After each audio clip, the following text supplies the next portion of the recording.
Salam sejahtera, saudara yang kekasih di dalam nama Tuhan Yesus Kristus. Mari kita terus memikirkan isu-isu di seputar salib, pergumulan-pergumulan yang harus kita jalani, kekuatan yang harus kita miliki untuk menang di dalam pertarungan kehidupan. Matius pasal 8 ayat 18 sampai 22. Matius pasal 8, 18 sampai 22, demikian firman Tuhan. Ketika Yesus melihat orang banyak mengelilinginya, ia menyuruh bertolak ke seberang. Lalu datanglah seorang ahli Taurat dan berkata kepadanya, "Guru, aku akan mengikut engkau kemana saja engkau pergi." Yesus berkata kepadanya, "Serigala mempunyai liang dan burung mempunyai sarang, tetapi anak manusia tidak mempunyai tempat untuk meletakkan kepalanya."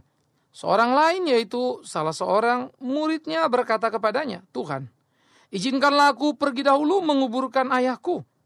Tetapi Yesus berkata kepadanya, "Ikutlah aku, dan biarlah orang-orang mati menguburkan orang-orang mati mereka." Saudaraku yang kekasih, menjadi menarik untuk kita pikirkan bersama-sama bagaimana di dalam kehidupan kita mengikut Yesus, supaya kita hidup sesuai dengan kehendaknya, melakukan apa yang Dia mau, dan hidup kita memuliakan namanya.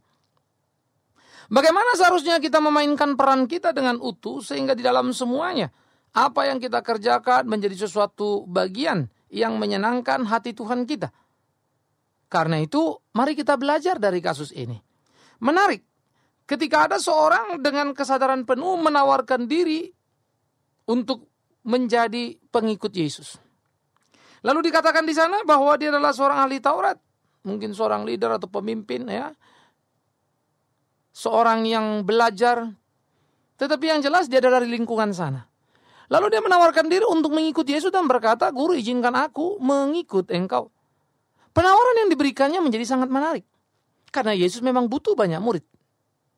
Penawarannya diberikannya memang sangat menarik, mengingat dia datang dari satu lingkungan ahli Taurat yang notabene banyak beroposisi dengan Yesus. Sehingga tentu saja cukup strategis untuk merekrut orang seperti ini. Penawarannya cukup menarik apabila mempertimbangkan berbagai kemungkinan-kemungkinan yang ada demi popularitas, demi kelancaran tugas, dan tentu saja demi untuk kekuatan oposisi menghadapi para ahli Taurat yang lain. Tetapi rupa-rupanya kita harus belajar Yesus melayani tidak seperti itu. Yesus tidak menjadi orang oportunis yang memanfaatkan tiap kesempatan. Yesus tidak merekrut murid untuk menguntungkan dirinya. Dan Yesus tidak sedang mengerjakan satu popularitas untuk kelompoknya. Tetapi Yesus mau menyuarakan kebenaran dan bahwa lingkungannya, pengikutnya, murid-muridnya harus mengerti, harus tahu bahwa hidup ini adalah sebuah pertarungan, bahwa hidup ini adalah sebuah perjuangan, pergumulan yang harus diselesaikan. Karena itu, Yesus mengatakan kalimat yang mengagumkan. Ketika ia menjawab apa yang dikatakan oleh orang yang menawarkan diri untuk menjadi murid. Dia mengatakan serigala mempunyai liang dan burung mempunyai sarang, tetapi anak manusia tidak mempunyai tempat untuk meletakkan kepalanya. Bahwa ia ingin mengatakan kepada orang yang mengikut dia, kalau kau mau mengikut aku, apa yang kau pikirkan? Perlu kau luruskan. Kalau kau mau mengikut aku, apa yang kau pikirkan? Harus kau pikirkan kembali. Artinya apa? Artinya begini, saudara. Kalau kau mau ikut aku, sadarkah engkau nasib burung lebih baik dari nasibku? Sadarkah engkau nasib serigala lebih baik dari nasibku? Kenapa? Karena burung punya sarang, serigala punya liang, tapi anak manusia tidak mempunyai tempat untuk meletakkan kepalanya untuk berkata. Betapa berat, betapa sulitnya yang akan dihadapi oleh Yesus. Suatu kengerian dan ketidakinginan oleh siapapun yang mengetahui apa yang akan terjadi. Semua ikut Yesus kan enak, karena membayangkan akan mendapatkan keuntungan. Paling tidak, di benak si ahli Taurat ikut Yesus yang sudah terkenal pasti akan kecipratan keterkenalannya. Di benak si ahli Taurat ikut Yesus yang luar biasa pasti akan mempengaruhi masa depannya. Ikut Yesus yang disambut di mana-mana pasti akan memperlebar jaringannya. Ikut Yesus dengan sendirinya akan menjadi top. Nah, istilah sekarang mungkin akan menjadi pendeta sejuta umat begitu ya. Wah, dia mulai membayangkan suatu opportunity yang besar dalam ukuran yang sangat kuantitatif. Sayang, Yesus bukan itu. Yesus membicarakan sesuatu yang berbeda dengan apa yang dipikirkannya. Yesus membicarakan sesuatu yang bermutu, yang lebih dari apa yang bisa diangankannya. Yesus membicarakan sesuatu yang justru tidak pernah dipikirkan dan dibayangkannya. Bahwa mengikut Yesus adalah sebuah kesulitan tersendiri yang tidak sederhana. Sebuah kesulitan tersendiri yang sangat berat. Sebuah kesulitan tersendiri yang penuh dengan pertarungan. Sebuah kesulitan tersendiri yang menghadapi berbagai ancaman, bahkan kematian. Sampai-sampai burung bisa tenang dalam istirahatnya. Serigala nyaman di liangnya. Tetapi Yesus dikatakan tidak mempunyai tempat untuk meletakkan kepalanya. Untuk menggambarkan betapa dia akan menjadi buronan tanpa kesalahan. Betapa dia akan menjadi korban. Justru karena kebaikan. Betapa dia akan mengalami kesulitan. Karena kasih sayang. Wow, sangat mengerikan. Tetapi itulah tragedi yang ada. Terus berkembang, bergerak. Menjadi sebuah pergumulan yang sangat serius. Saudara-saudaraku, camkan, pikirkan. Betapa naifnya sebetulnya keinginan si ahli Taurat yang ingin menjadi murid. Walaupun di sisi yang lain, seakan-akan heroik dan luar biasa. Rupa-rupanya jalan salib kurang dipahami oleh banyak orang.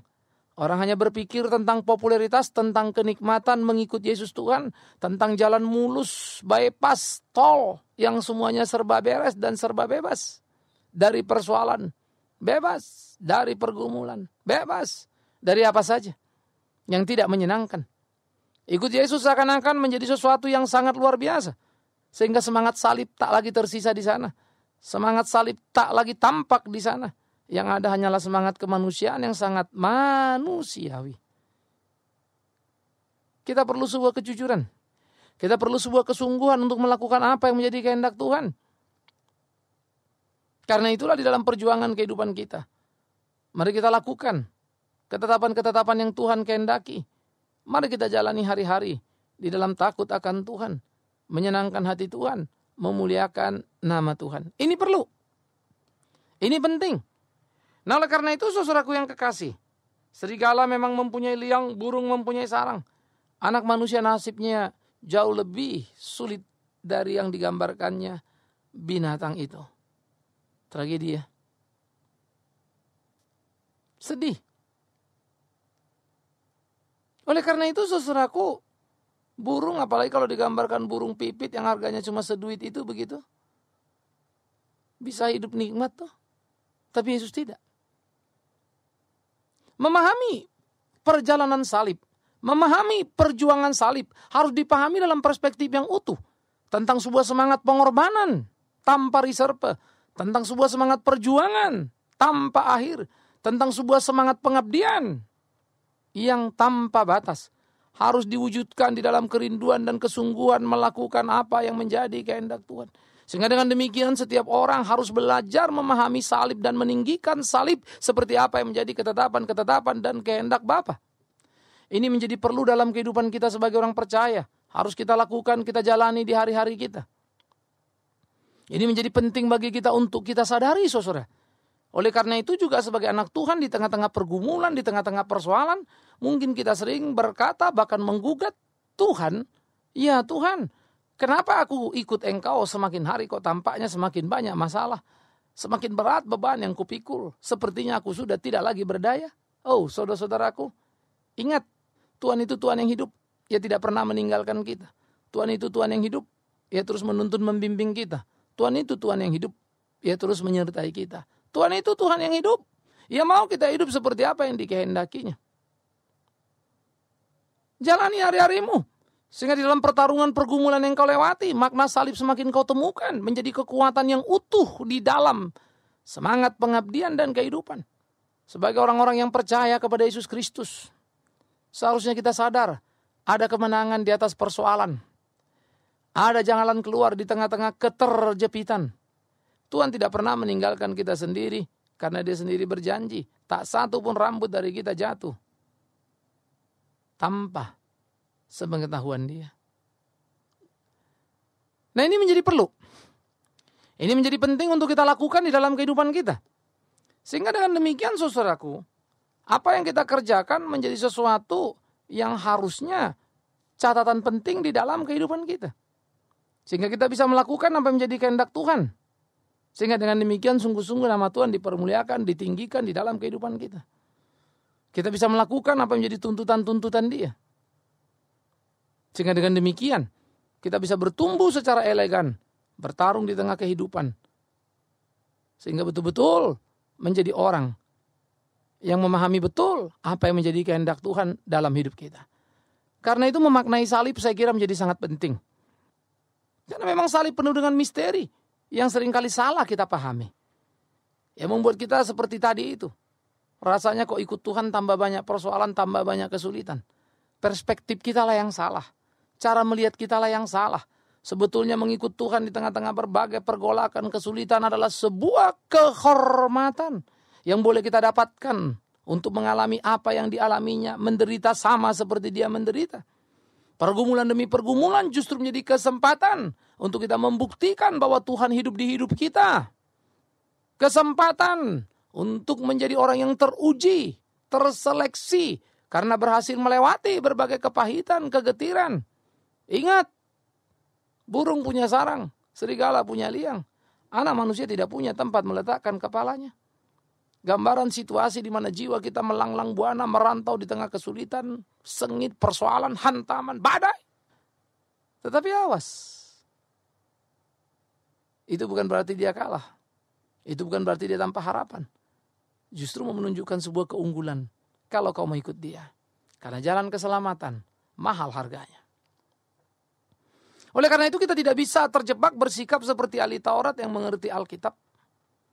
Yang belajar Alkitab. Yang mau melayani Tuhan demi popularitas saja. Yang mau melayani Tuhan ketika itu berbau bisnis saja. Yang menduplikasi segala sesuatu. Manis di perkataan tetapi tidak di kehidupan. Menjadi kita yang juga mungkin mengatakan hal yang sama. Mungkin kita katakan hidup tidak boleh sembarang, hidup harus begini, harus begitu. Padahal itu semua kita tabrak. Loh kok dia berani ngomong gitu Pak? Karena gak ada yang tahu. Loh kok dia berani ngomong gitu Kak? Karena itu barang jualannya. Loh kok berani dia ngomong gitu Pak? Karena kalau gak gitu gak laris dia. Loh kok dia berani ngomong gitu Pak? Karena dia mau menciptakan image, itulah dia. Padahal keseharian dengan mata telanjang segera kita bisa melihat tiap kehidupan, tiap langkah yang dilakukan oleh banyak orang. Maka tersentaklah kita. Ternyata memang mentalitas ahli Taurat sangat banyak. Tapi tak mengerti apa yang dikerjakan dan tak rela memikul salib Yesus. Karena itu mengingatkannya. Tapi orang seperti ini tak pernah usai, tak pernah habis di dalam sejarah kehidupan pelayanan. Selalu ada, selalu tersisa. Sementara yang lain berkata lain lagi. Lalu berkata, Tuhan izinkan aku pergi dahulu menguburkan ayahku. Baru aku ikut engkau. Orang ini mendapat tawaran dari Tuhan untuk ikut tapi minta izin untuk pamit. Aneh juga. Ada orang menawarkan diri ditolak Tuhan. Tapi yang diajak Tuhan malah mau membuat sebuah penundaan. Dengan alasan untuk menguburkan ayahku. Tetapi Yesus berkata kepadanya, ikutlah aku dan biarlah orang mati menguburkan orang-orang mati mereka. Lalu kita terjemahkan ini orang mati rohani begitu ya. Kadang-kadang kita juga jadi agak sedikit terlalu merohanikan, lalu seakan-akan bapaknya itu orang mati rohani, artinya orang yang tidak perlu diurusin. Apa iya kalau bapak kita nggak kenal Tuhan, belum kenal Tuhan lalu kita nggak urusin? Oh, kalau nggak kenal Tuhan dia kita nggak urusin, bagaimana dia tahu kita kenal Tuhan? Kan begitu toh? Apa iya kalau bapak kita beda agama lalu kita tinggalkan begitu saja, nggak usah pamit? Pasti bukan itu maksud Yesus. Ya, kalau engkau seorang anak beriman, ingat Alkitab, hormati orang tuamu, sekalipun mungkin dia belum mengerti iman yang kau yakini tentang Yesus, tentang salib. Tunjukkanlah kualitas yang hebat sebagai anak Yesus. Supaya orang tuamu melihat dan bersyukur karenanya. Nah, saudara-saudara, maka kita melihat bagaimana dikatakan satu murid ini ya minta izin. Di dalam tradisi Yahudi yang paling dekat yang bisa kita mengerti adalah bagaimana ya, orang-orang dulu mempunyai kebiasaan untuk menunggui orang tuanya sampai orang tuanya itu meninggal dunia. Itu di dalam tradisi Yahudi. Nah, anak-anak yang nunggu inilah nanti yang akan berhak atas warisan-warisan yang akan ditinggalkan. Karena itu menjadi sangat menentukan juga. Siapa yang ada di situ, yang paling dekat di situ, begitu ya. Nah, jadi murid ini ingin melaksanakan dulu tugas-tugasnya. Tentu di benaknya adalah dia akan mendapatkan apa yang menjadi haknya. Ya, cukup baik mungkin pikirannya ketika dia berpikir. Nah, itu akan dipakainya menjadi modal awal untuk ikut melayani Tuhan. Baik juga pikirannya mungkin untuk berpikir itu bisa dipersembahkan masuk dalam grup ini. Ya. Atau mungkin juga untuk menjamin hidupnya di hari-hari berikutnya. Saudara-saudara, tapi Yesus katakan jangan kau pikirkan itu. Urusan-urusan itu belakangan. Sehingga dia bilang kalau kita ngebajak lihat depan-depan, jangan lagi ngeliat belakang. Kalau sudah maju-maju, jangan lagi mundur. Kalau dia betul-betul dalam murni mau mengurusi orang tuanya, tidak mungkin Yesus melarangnya. Karena itu akan berlawanan dengan ketetapan hukum Taurat, bukan? Dan Yesus bukan seorang pelawan hukum Taurat.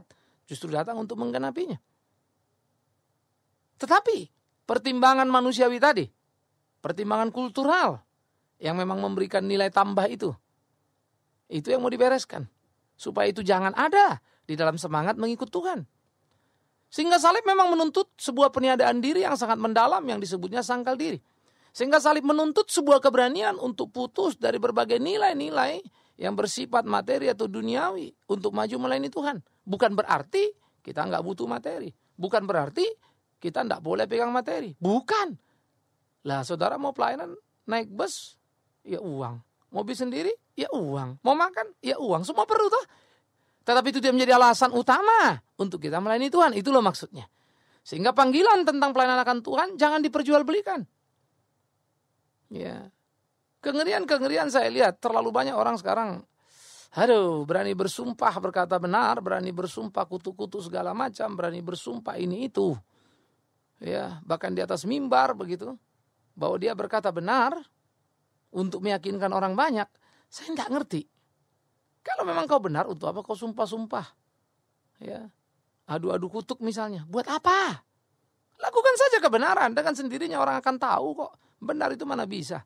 Dia seperti bau harum yang kapanpun mau dibekap pun tetap saja akan tercium.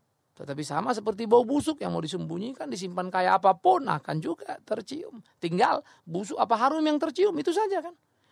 Tetapi banyak orang makin repot memprotek dirinya. Karena sebetulnya ia makin ragu ketika orang mulai meragukan dia. Ya. Nah karena itu saudara, kualitas seseorang sudah bisa kita lihat dan mengukur orang ini ngomong benar apa enggak benar. Gampang sekali. Semuanya telanjang, terbuka, tampak nyata. Tidak ada yang disembunyikan di sana. Oleh karena itulah, kita perlu jujur di dalam kehidupan kita terhadap diri kita. Tentu saja, jujur terhadap kebenaran, jujur terhadap Tuhan. Karena jikalau engkau tidak jujur terhadap Tuhan, mana mungkin engkau jujur terhadap diri. Jikalau engkau kedapatan berbohong memutarbalikkan kebenaran, bagaimana engkau bisa mengatakan engkau cinta Tuhan? Salib akan menguji, salib akan membuktikan. Apakah kita orang yang berjalan pada jalan salib atau orang yang memanfaatkan salib? Apakah kita adalah orang yang melakukan apa yang menjadi kehendak Tuhan dan tuntutan salib? Atau kita mengambil keuntungan dari sana? Maka biarlah harum tadi menjadi dupa yang menyenangkan hati Tuhan. Tercium kemana-mana. Dan karena itu pula, di tengah-tengah pergumulan persoalan sekali lagi saya mau berkata pada kita semua, jangan pernah menyerah, terus maju. Ini mungkin kesempatan untuk menjadi harum, karena melewati berbagai pergumulan, engkau tetap setia pada salib Tuhan. Ini mungkin kesempatan untuk menjadi kuat, karena ternyata banyak persoalan berat bisa kau lewati. Ini menjadi kesempatan memuliakan Tuhan dengan memikul salib dalam kesetiaan. Tak berkeluh kesah, tetapi melewatinya dengan semangat kemenangan yang luar biasa. Saudara-saudara, salib tetap menjadi tempat untuk kita bergumul. Salib tetap menjadi tempat bagi kita untuk terus mengintrospeksi diri kita. Menemukan kesejatian hidup kita, panggilan kita. Apakah kita melakukan apa yang menjadi kehendak Dia? Apakah kita mendengarkan, merenungkan, menjalankan tiap ketetapan-ketetapan yang Tuhan perintahkan di dalam kehidupan kita? Atau sebaliknya, kita tidak lebih dari orang-orang yang bersembunyi di balik salib, mengambil keuntungan dari salib. Seperti si ahli Taurat yang menawarkan diri. Tapi biarlah kita murid yang dipanggilnya. Tak melarikan diri, tapi justru berjalan pada kehendaknya. Melakukan ketetapan-ketetapannya. Sehingga dengan demikian sungguh hidup kita menjadi hidup yang menyenangkan. Dan di dalam hidup kita sekali lagi nama Tuhan dipermuliakan. Saudara-saudaraku, biar ini menjadi kerinduan yang sungguh dalam hidup kita. Melakukan apa yang menjadi kehendak Tuhan kita. Dan akhirnya kita sungguh-sungguh boleh dikenali pengikut salib yang setia. Setia memikul salib itu. Setia berjalan pada jalan salib itu. Tuhan memberkati kita. Amin. Mari kita berdoa. Ya Tuhan, kami bersyukur kepadamu untuk cinta kasih-Mu dalam hidup kami, pemeliharaanmu yang luar biasa, karya salib yang nyata dalam tiap langkah-langkah kehidupan kami. Kami mau berdoa supaya Tuhan menuntun membimbing kami, menjalani hari-hari kami, melakukan apa yang menjadi kehendak Tuhan dalam hidup ini. Kami mau berdoa, mampukan kami, supaya kami selalu jadi berkat dalam hidup kami. Di dalamnya Tuhan dipermuliakan, ditinggikan, diagungkan. Demi Yesus Kristus Tuhan kami berdoa bersyukur dan terus mohon pimpinan Tuhan dalam sepanjang kerinduan kami menggali, menggumuli, memiliki, mengaktualisasi kebenaran yang sejati itu.